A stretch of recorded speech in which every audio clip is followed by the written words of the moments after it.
sinava waka sabula munange kankola bulungi bwenkanywako ku macha engeri gikalimu ku ntangawuzi kalimu otubisi tw'enjuki kali bwenkanywako ku macha ate ne ngenda ku mulimu nayo mu kafiriji kange mwekali n'olweggulo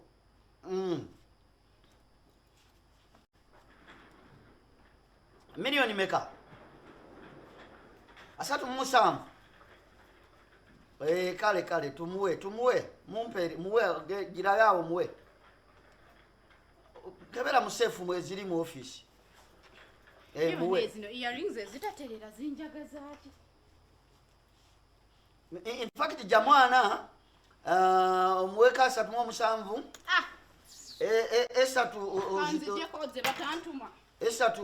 esatu ebiri oziwe kasujjaawo amanja azitwala emungi sangaawo engenda okukozesaako kale it's okay naye ranzija nange kikyeneerabidde omutima nga gungamba nyina kyeneerabidde. Thank you. Honey. Yes dear. Kiki kyeneerabidde mukwano? Ate munanze mmanyi nze simanyi naye omanyi kyogenda okunkolera?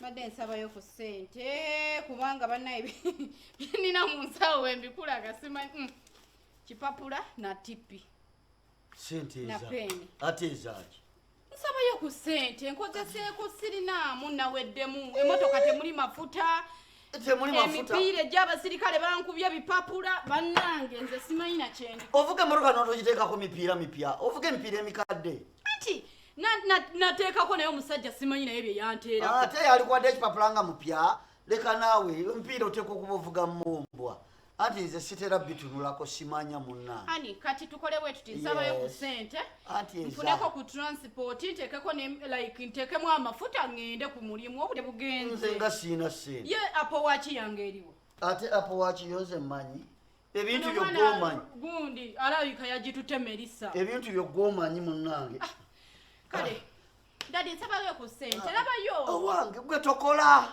nkola naye leero ennaku z'omwezi 6 ku ofiisi nabo sibategeera tebannatusasula tebanaba basasula ejo kimanyi yesterday I was just moving by nensanga accountant ne mugamba man what are you on teyanzizemu nga ngamba simanya tebannabitegeera simanya akaunti zeesibye oluba bakozesa biki olw'omuntu abeera waatya nga talina ssente ate era munnange tulina netteeka nno wali tebakuba mulimu nga toli mufumbo era ffenna abakyala abaliko tuli bafumbo so batusuubira omwezi we guba guluddeyo abaami baffe batubeererewo naye kati babaza ekibi kubanga ate kati omwami wo nze omukyala owange gwe njagala ensonga zange nali nazimugamba dda nga njagala omukyala owange atuula awaka abeera awaka nendeeta buli kimu nemmuwa twatuuka ne kukukkaanyaako ne tulemaganwa nga njagala wakiri ye bw'aba ayagala okukola wakiri ez'omusaala nzimuwe muwe na advance miliyoni 8 yazigaana konze waayi genda okole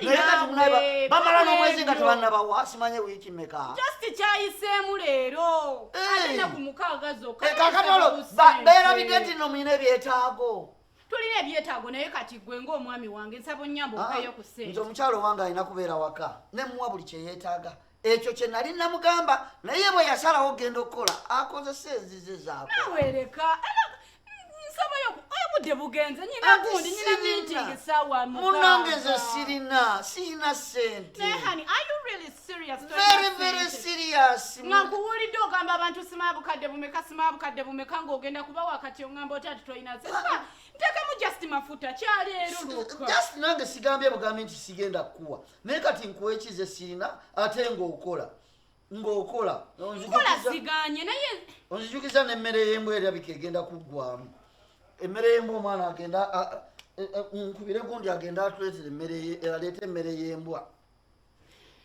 sebo wangi bebi kale ennyambisaayo 2 nyweyo wali akendo k'amafuta k'ebiri bannaye omukazi akola bamuwa emitwalo 2 nkola naye nawe nkugambye tebannansasula kati oyagala nkole ki balinda kitebamanyi nti olina obwetaavu balimba nabo kati nze singa obadde mukyala wange ng'oli wakanga nkuwa buli kye weetaaga kyonna nkikuwa bwisagala nkulumya mukazi wange. Yes. Kale mpaayo omutwalo ninye boda waki. Ate kakati otandika okusaba omutwalo omukazi omukulu akola agendere ku boda ng'atalina musaala nga gwe batawa musaala. Bakama bagenda bagambe bakuwa omusaala mangu balimba nabo omuntu alina okufuna ssente ze n'azikozesa. Baby, it's okay. Mukwano kale mpaayo 5. 5 lindako. Mpayo kale 5 mfuna oba ntambuzeewo ewamu ninnyewo simanyi nyamba. Yitira ku dduuka wali oleete emmere y'embwa yaweddemu. Beetayo ya miliyoni 1 zirieko ewera. Kale.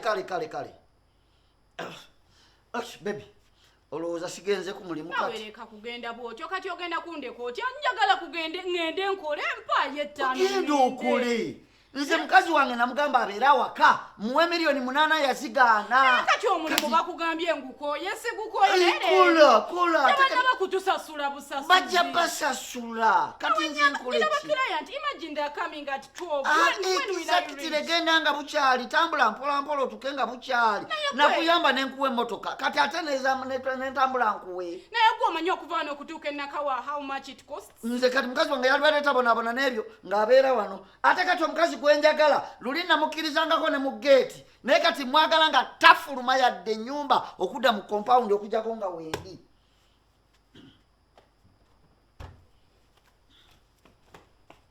Yes baby.